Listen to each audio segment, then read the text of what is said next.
I'm Brittany, this is my co-host Louie, and welcome to Gaywatch, where we watch gay things. Today is the finale of Season 2 of Interview with the Vampire. And look, every now and then, something awful happens, and I'll film a reaction, and for one reason or another, that reaction is unusable or doesn't actually exist. And unfortunately, that is exactly what happened to this season finale. It might be one of, if not potentially, the most painful footage loss I've ever had. Because you've seen the finale, I'm guessing, and you know exactly how great that reaction could have been, and it doesn't exist. And so for the first time ever on this channel, I am rallying myself to do a rewatch for you guys, to go through the episode. I have not watched it since the day it dropped, and I've been on vacation since then. So there's even going to be some stuff that I don't remember for sure.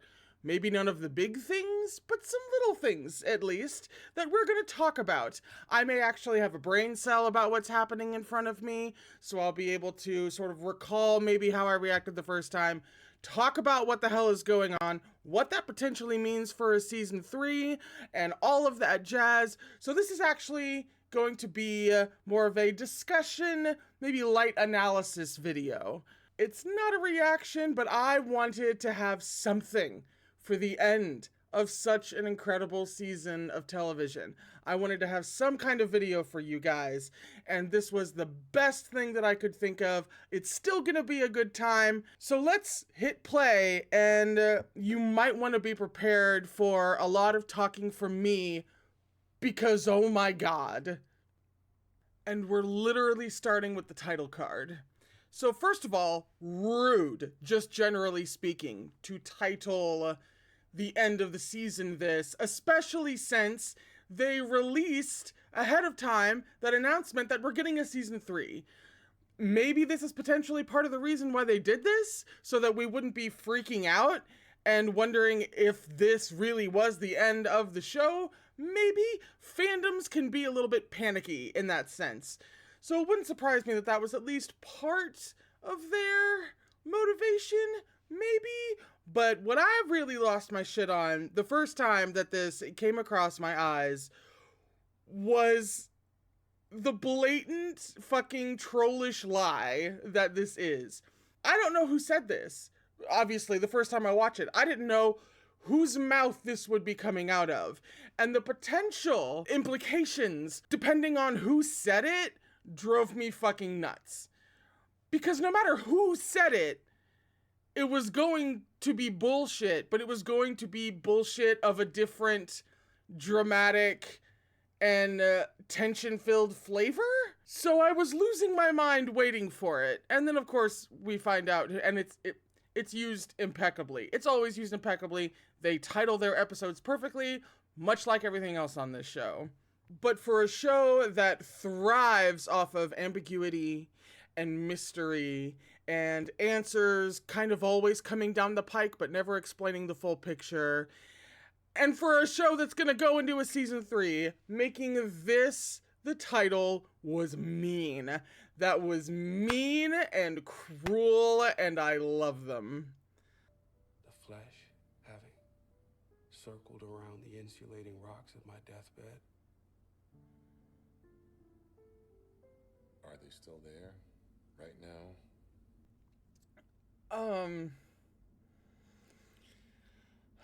I'd forgotten about this opening, which really tells you something about my brain. But also, did they have to get someone with such a nice voice, but it's not over the top. It's not super striking, but there's something so gentle about it and so poetic. You can almost hear the yearning about it. He had the perfect vocal quality for this role, and that's not something often considered. But when it's something like this, for this role in particular, which comes from this very specific author, this was such a perfect thing to consider. Because you had to. And his overall perfection for Louis is a little bit mind-blowing, to be honest. I would really like to speak to the casting director. I have questions as to what was sacrificed and for how long in order to get this cast together. Or maybe he has, and he's been lying to you all these years for effect.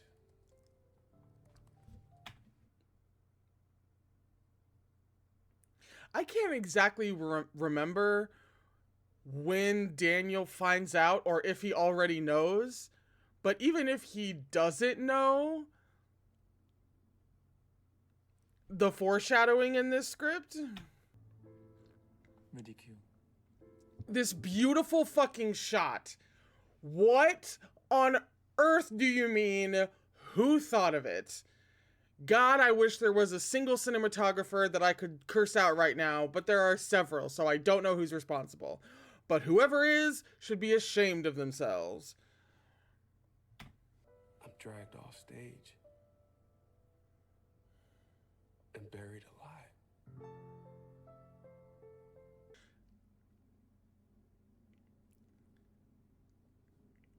That whole speech is painful fucking enough. But that editing hurts my feelings. It really does. That is some painful editing. And yet, so simple. They just had to choose some very specific moments and characters for that speech. And they turned something tragic into actually physically painful to watch. I didn't know I was screaming. Did that kill anybody else? Because that killed me when I first watched this episode. When you don't even know, that speaks to such an overwhelming pain, and he says it so... If I say every thought that comes across my head, we're gonna be here all day. Yes, I know, I am aware, but there's so many things from the big to the small about this series that drive me out of my skull. No energy to scream. Stop with the hurtful editing, please. I'm already dead. And so is Claudia. Claudia is dead. Thank you. Of Santiago. You ruined his play. They didn't get to kill Listen Louis on stage. listen to me, And Santiago Ben Daniels. improvised a worse death. Calm it down. Outwitted me. No one was looking. Uh-huh. He's super impressed by your actions. To be woke? Why No, would I'm he sorry. be woke? I'm sorry. Go back. What the fuck was that? Did anyone ever ask Lazarus if he wanted to be woke? We've really gotta go back to Louis' suicidal ideation. I mean, of course we do. Of course we do. We have to. Like, it would be untrue to the character not to, but like, it hurts. I'm okay. My rage had risen. And the Kill Bill sirens start going off. Behind by my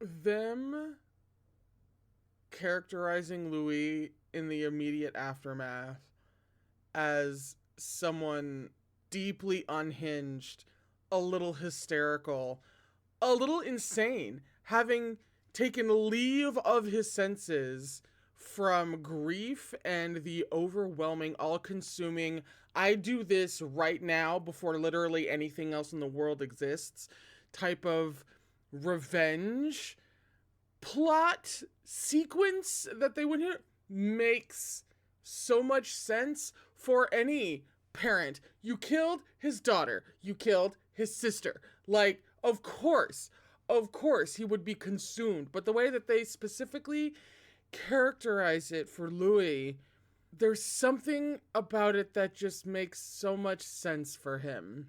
Claudia really was like the last linchpin, at the very least, one of the last linchpins in Louis's mental health, because he's still deeply, deeply codependent. This is an extremely codependent person. And one of the people that he was the most codependent for has just been taken from him. And that knocking him off of his axis mentally, emotionally, physically, wholly and completely, until he has actively done something about it, makes all the heartbreaking sense in the world. And the fact that they leaned into he kind of goes a little crazy. He doesn't know who to be without Claudia as a counterpoint, and that speaks to one of his whole issues with codependency. Him just so laser focusing in on he has to do this. Nothing else fucking matters until this gets done. It's so good. I'm gonna be saying that a lot. This shot! That fucking shot! I'm pausing too much, but this is so feral. I know you can hear me. You must leave Paris. I feel like, and I wonder if other people feel the same, but I feel like Armand should have expected something like this from Louis. Like, Louis's not going to leave Paris. The people who murdered his child are here. Like, I don't know why Armand is seemingly so surprised. But also, as grim a subject as this is, considering that everything that Louis is about to do is perfectly in line with grief, particularly the grief of a child, if you asked a parent who has lost a child about this, they would probably call it an underreaction. Hans, haul me off. Ugly costume. Twan, watch to die. Quan, haul me out. I've never seen revenge characterized quite like this. Like, in this delirious fever dream fit of planning revenge. I've never quite seen it play out this way. For me, this is something unique to this show. Please listen to me. He's not gonna, and you should know that he's not gonna. Would you save me at the trial? Yes, You pull me out and walk? I could not save her. If I thought there was a way, I would have. Shut up. However, We'll get to it, but I'm fucking screaming. theater tomorrow night. I wonder, and like, this question does not possibly have an answer, but I wonder if Louis would have warned Armand because if he had been asked, did you save me? And Armand had actually told the fucking truth, then obviously I don't think he would have. So I'm really answering my own question. Louis would not have warned Armand if Armand had told the truth in this moment. But Armand has no way of knowing that. But that's just an interesting thing to think about, of if Armand had actually said something, then he would have been in the fire. And then the entire story would have played out differently. So differently. You warned him. Yes. Right. This is when Daniel is requesting the script and the script notes and all this stuff that we now know in hindsight. So he at the very least suspects deeply that Armand is kind of full of shit in this very specific way, not just in general. If I'm not with him, I'm nothing. Him, I'm nothing. I believe him. You don't do the things that Armand does and doesn't do without a very, very strange and deep and codependent attachment. Actually, that's interesting. In season 1, Louis and Lestat really brought out the angry side of Louis. And whereas in season 2, Armand brings out the attachment, the codependent Louis. And individually, both Lestat and Armand really embody those respective traits. That's very interesting. I can't believe I didn't think of that till just now. And I was going to take as many of them with me as I could. Goddamn right. Lapse into submission. Carol, we need to talk. Carol, putting him in a trench coat for this? I love you. I love you deeply, Carol. This was such a perfect goddamn choice.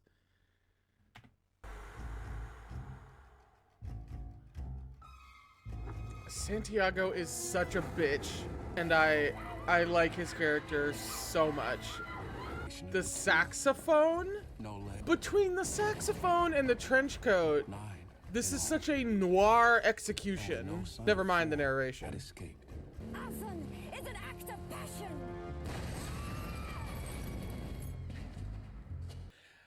That's another thing that's so interesting about the way that Louis just carries all of this out. Because arson is an act of passion. There is so much rage and there's so much insanity, but there's also so much just cold, methodical, ruthless planning and literal execution. They pulled this off so fucking well. It was me that gave Claudia that hot exit from the garden. Come to me. That's an interesting use of the phrase "come to me," given the, context and history of that phrase within the show. Used her as eyeshadow for the next month's performances. We put them in the pepper shaker for the popcorn. We pincher them in my fist before I close my coffin at night. And I'd use her hot, wet ashes to pleasure myself. Come to me. I'd forgotten about that until just this second.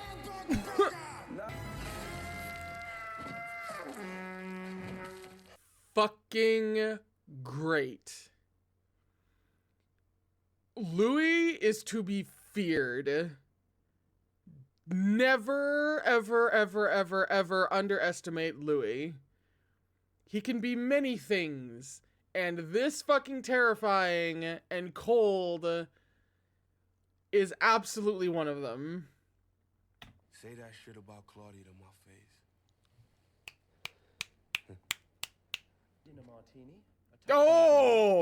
Oh, he's so satisfied with himself. As you should be. King shit. Newspaper you asked for. And nothing replaced it. Yeah, about that. The void that is grief. Interesting, that shot of Lamont, though. Lamont, wow. That shot of Armand, though. Like, nothing replaced it? Nothing. Not even Armand's love and devotion. This shot, I lost my absolute fucking mind over when I first reacted to it. I shall try to recreate my points here. This beam of sunlight, it acts as literally a dividing line and represents the absolute fucking wall that is between these two at this moment. Brutal fucking meaning, considering how Claudia fucking died. And that is what is creating this barrier between them in the first place. Fuck you. Fuck you entirely. And the red of the light that's on Armand's side for his role in all of this?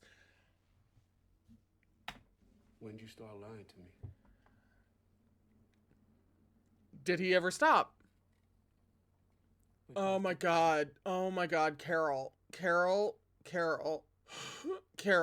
Literally putting him in the shirt with his bloody... He hasn't even changed yet from his revenge. The revenge is literally splattered all over him.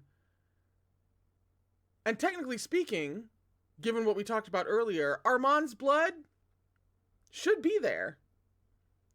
Shit. And at the time, I could not count on your love lasting as long. You rehearsed it with Lestat and all that time, telling me. No, he's a fucking coward. We have been underestimating the levels of coward in this man. I do think he meant that, though, which is kind of difficult to do considering you continue to lie to him for the next 77 years. But still. Is Lestat still in Paris? Yes, he's still here.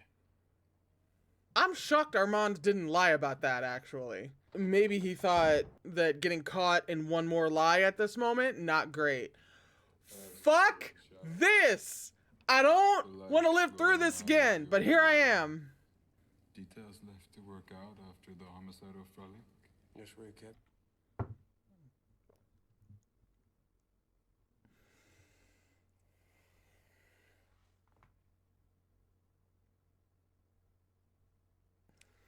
Just one or two details, Lestat. Just a couple.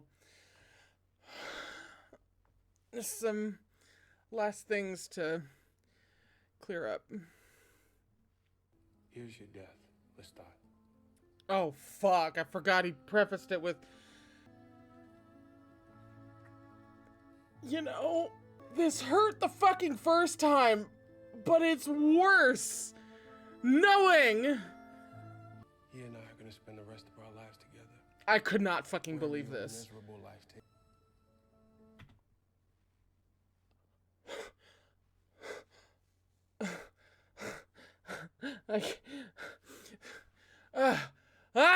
Just the...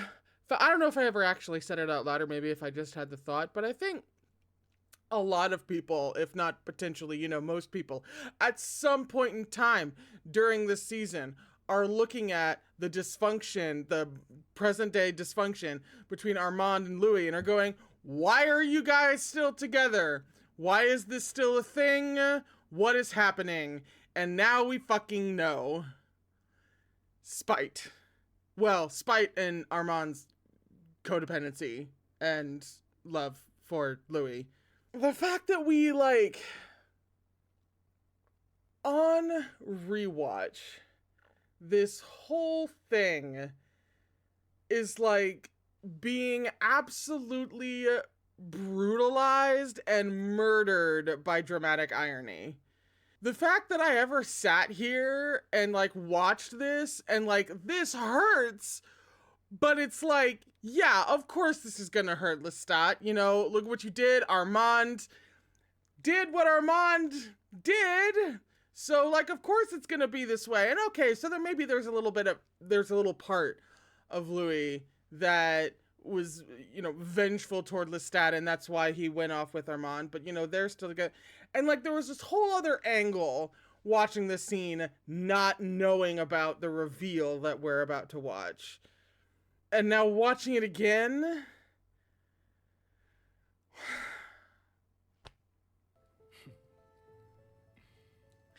He's about to cry! He's about to fucking cry! Oh, he's about to cry! Because what can he say? What can he say in this moment? Tell me what he can say. Besides fucking that! What do you think he meant by that, Louis? It's fairly obvious. Oh, is it? He didn't think we would make it. I wonder why. 77 years. Yeah, you're really sticking it to Lestat by staying with Armand there, Louis. Completely silent. And that's the end of it. There's nothing else. Yeah! That it's his line. That it's his line at this point in time is so fucked up and so good. Oh, I am truly terrified of my rewatch of season 2.